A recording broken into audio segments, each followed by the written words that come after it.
Can and do avoidants discard partners? Or is that something that's exclusive to narcissists and other pathological people?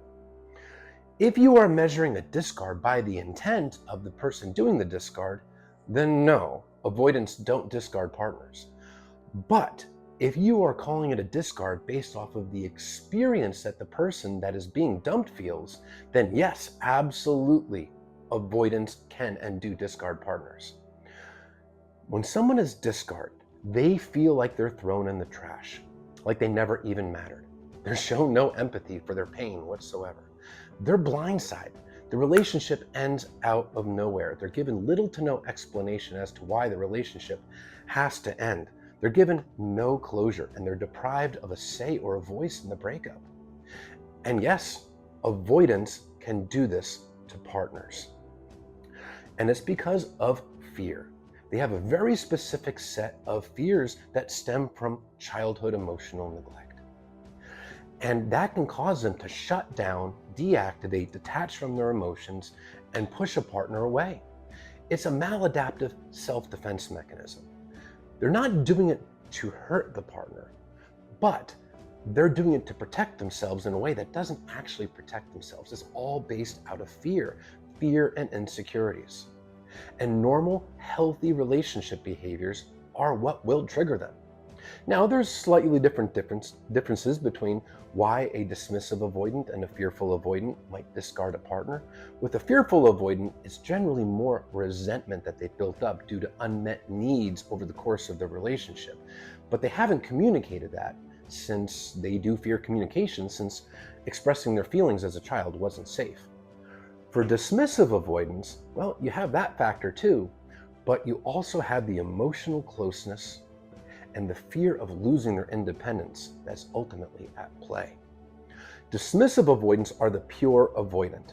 And when the relationship is getting more real, emotional intimacy is building, and that is one of their biggest triggers. And the reason that's such a trigger is it goes back to that childhood emotional neglect. They personalized it, growing up to feel defective, unlovable, like there's something wrong with them. So they put up walls around their heart and they keep their partner on the other side of the wall because their subconscious fear is, if I let my partner in, my partner is going to figure out that I'm defective, that I'm not lovable, and they're going to reject me. So closeness feels very unsafe for them, and emotions were not safe in their households growing up, but emotional distance feels safe. So throughout the relationship, they often do sometimes subtle distancing behaviors and sometimes not so subtle.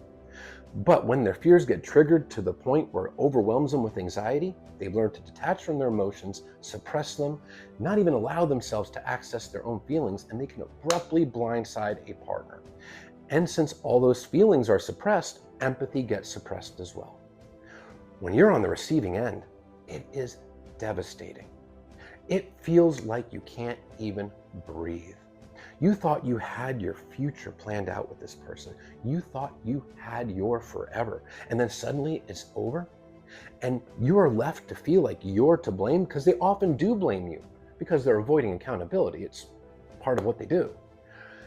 And you are second guessing yourself. You're beating yourself up and you feel like your heart has just been ripped out of your chest. And the human mind likes certainty. That's why closure is important to people. Even if it's certainty about something that you don't want, knowing where you stand and having explanations helps people heal. They don't even give that to you. And no, there is something that they share in common with narcissists. There's no empathy in the discard. And it is for different intent. But that lack of empathy is really painful to be on the receiving end of, because this is a person that's supposed to be loving you and they are crushing you and not even showing empathy for the pain that you are in. Now, avoidance, well, back in childhood, they learned that the only person that they could rely on for their emotional needs is themselves. So they grow up with blinders on, essentially only able to look at themselves in the sense of concerning their own needs or whatever it is that they feel. An avoidant, especially dismissive avoidant, that is not working on themselves, lacks the capacity and the willingness to consider the feelings and the needs of their partner. It's all inherently about them. And when the relationship ends, they show this in true color. Can they heal? Absolutely. And by the way, Not all avoidants will discard partners. There are plenty that won't do it because of their own character, not wanting to hurt another person. But unfortunately, many of them will do it because they're so entirely focused on soothing their own anxieties, their own fears, and focusing on whatever it is that they perceive they want, need, feel, or fear in the moment, that they're simply not considering the devastating impact and the crushing blow to the self-esteem of their partner that it has by discarding them. If you've been discarded, and you are a healthy, loving partner, and you are consistently showing up, and you gave them your all, it's not your fault. It's not a reflection of you or your worth as a partner. It's a reflection of the person doing the discard. It is always a reflection of the person doing the discard. Don't blame yourself.